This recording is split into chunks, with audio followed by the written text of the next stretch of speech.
Hey friends, welcome back to the channel. The obesity epidemic has become a global health crisis, affecting millions of people worldwide. Despite the countless diets, exercise programs, and medical interventions available, the prevalence of obesity continues to rise. This has led many researchers to question the traditional understanding of obesity and its causes. The most widely accepted model for explaining weight gain and obesity is the energy balance model. This model suggests that weight gain is based on a simple calories in, calories out equation. When an individual consumes more calories than they expend through physical activity and daily bodily functions. In other words, if you eat more calories than you burn, you will gain weight. While this model seems intuitive and straightforward, it fails to account for the complex interplay of hormones, metabolism, and individual differences in fat storage and utilization. It also faced scrutiny from astute observers from its early days. At the turn of the 20th century, prominent physicians like Sir William Osler, renowned for his keen clinical eye, noted a peculiar phenomenon. He observed individuals who became obese despite being notoriously small eaters. These individuals, seemingly defying the fundamental principles of energy balance, gained weight despite modest calorie consumption.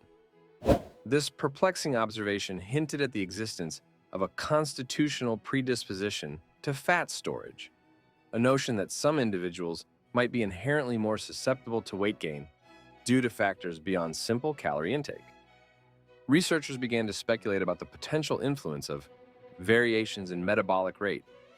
Could some individuals possess inherently slower metabolisms, making them less efficient at burning calories even at rest? The impact of hormones and the overall hormonal profile. Could differences in the intricate balance of hormones that govern metabolism and fat storage predispose certain individuals to weight gain? And finally, the different characteristics of fat cells. Could variations in the type, number, and activity levels of fat cells within the body contribute to individual differences in fat storage? These early challenges, though initially overshadowed, planted the seeds of doubt regarding the oversimplified nature of the energy balance equation, suggesting a far more intricate interplay of factors governing weight regulation. Despite these early critiques, the energy balance model, with its alluring simplicity, gained significant traction in the scientific community during the 1930s and 1940s. This widespread acceptance was largely fueled by the influential work of Dr. Louis Newberg, a prominent researcher at the University of Michigan. Newberg conducted a series of experiments that appeared, at least on the surface, to confirm the energy balance hypothesis. His studies demonstrated that obese individuals, when subjected to strict calorie restriction, consistently lost weight. These findings resonated with the prevailing scientific thought at the time, solidifying the intuitive appeal of the energy balance equation. However, Newberg's experiments, while seemingly conclusive, failed to capture the full complexity of human metabolism. His studies did not adequately consider the potential confounding influence of water retention. Fluctuations in water weight, influenced by factors like sodium intake and hormonal changes, can significantly impact body weight, potentially masking true fat loss. Also, metabolic adaptations. The human body possesses an astonishing ability to adapt to changes in energy availability. In response to calorie restriction, the body may slow metabolism to conserve energy, making long-term weight loss unsustainable and contributing to weight regain.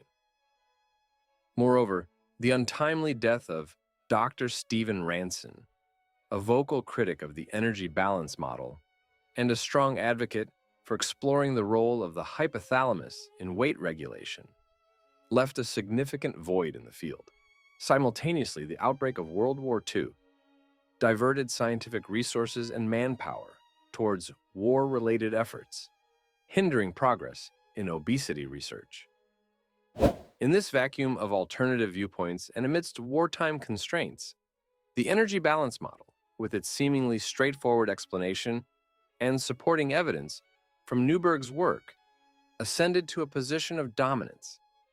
This model, with its emphasis on calorie intake and expenditure, profoundly shaped public health policies, medical treatments, and societal perceptions of weight and health for decades to come. Even as the energy balance model solidified its grip on the scientific community, a parallel narrative was unfolding, one that delved into the intricate molecular mechanisms governing fat storage and utilization. The 1940s and 1950s witnessed groundbreaking advancements in fat metabolism research, slowly chipping away at the simplistic facade of the energy balance paradigm. Pioneering scientists like Ernst Wertheimer, renowned for his meticulous work on adipose tissue, the body's fat storage depot, and Bruce Shapiro, a leading figure in isotope research, employed innovative techniques using isotopic labeling to trace the movement of nutrients within the body. Their groundbreaking research revealed that fat storage was far from a passive process of simply accumulating excess calories.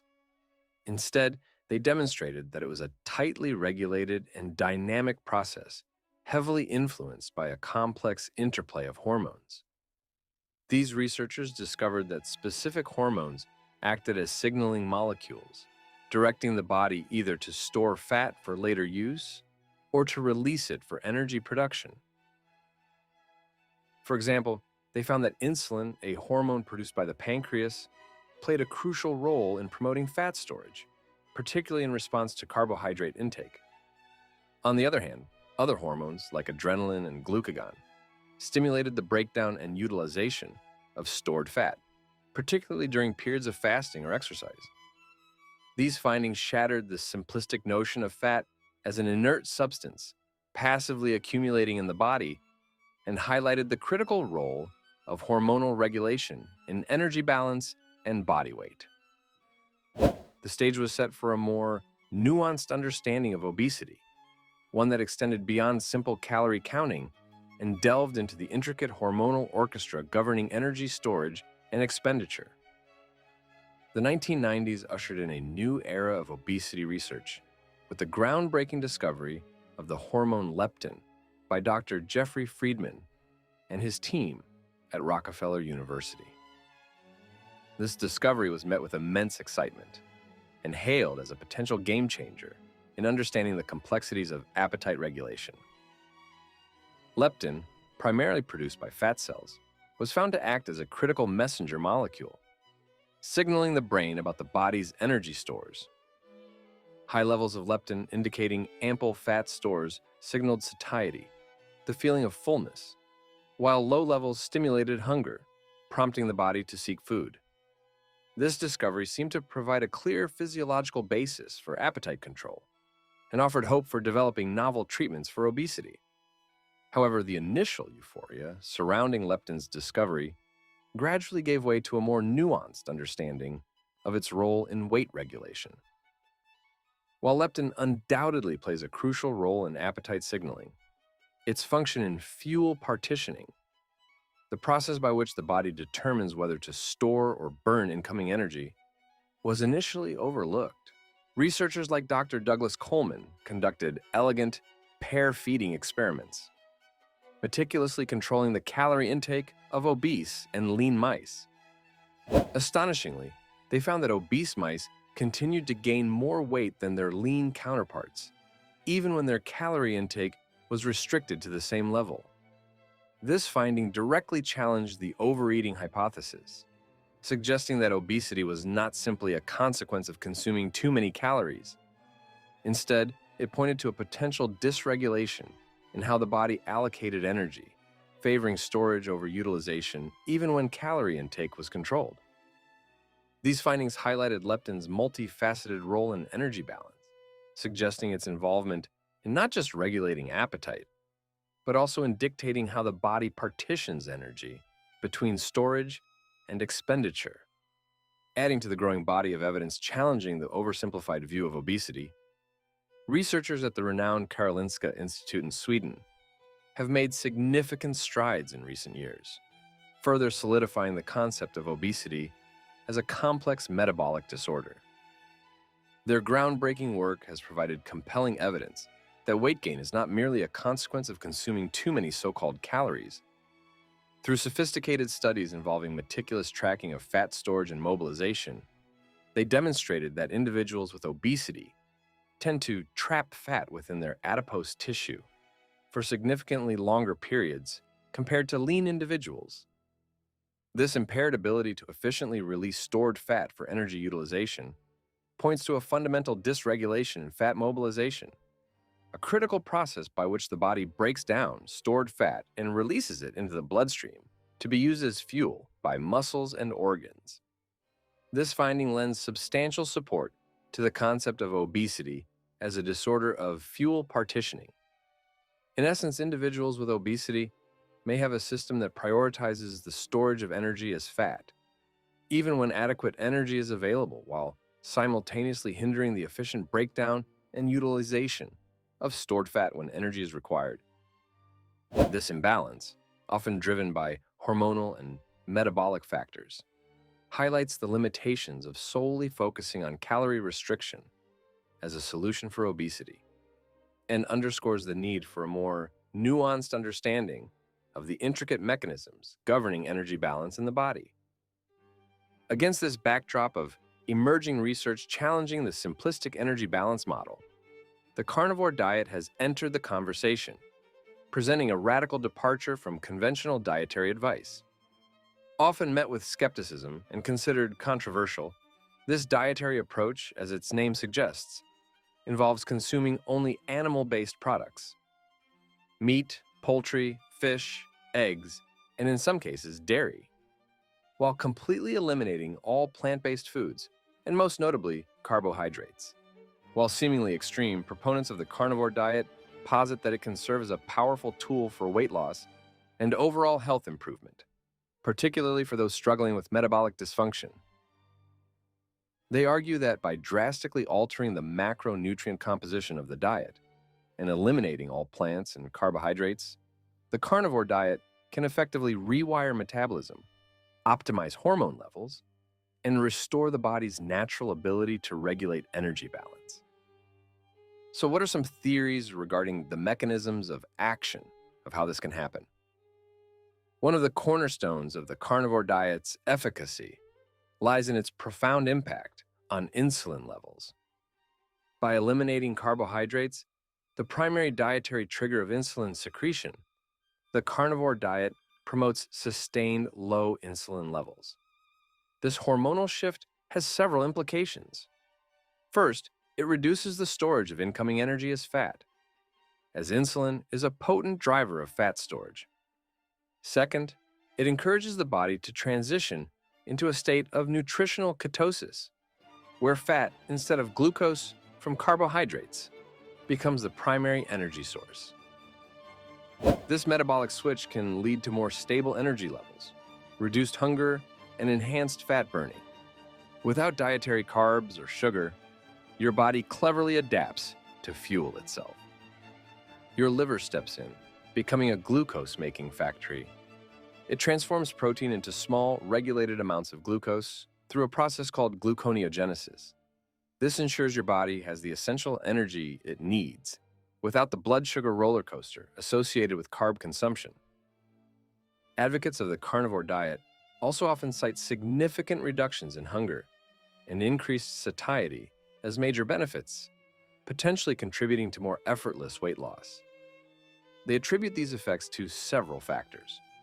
First, the high fat and protein content of the diet promotes feelings of fullness and reduces appetite-stimulating hormones like ghrelin.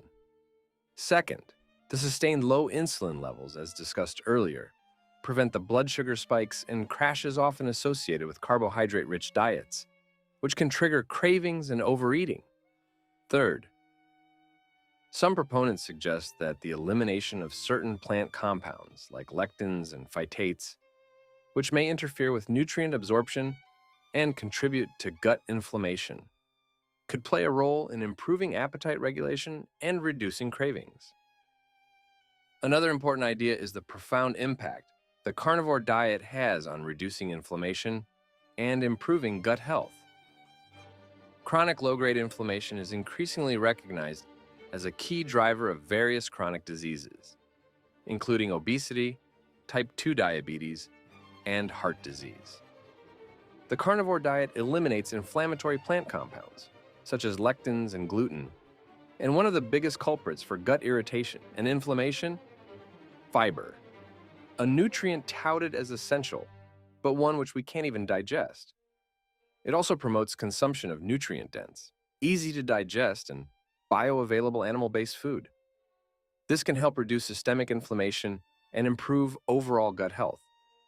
And this, in turn, may contribute to improved insulin sensitivity, enhanced nutrient absorption, and reduction of chronic disease symptoms. The journey through the evolving landscape of obesity research reveals a complex and multifaceted story, one that challenges simplistic notions around weight loss and their overly complex nutritional solutions. The carnivore diet takes a bold step away from traditional dietary advice, proposing a return to our ancestral roots. It suggests we were designed to thrive on a diet primarily composed of animal products, mirroring the eating patterns of our early ancestors. By embracing this way of eating, we can tap into our innate biological wisdom, allowing our bodies to naturally regulate weight and achieve optimal health, just as nature intended. Thank you for watching. Don't forget to subscribe if you haven't already. Until next time, friends, and remember, live long, live strong, go carnivore.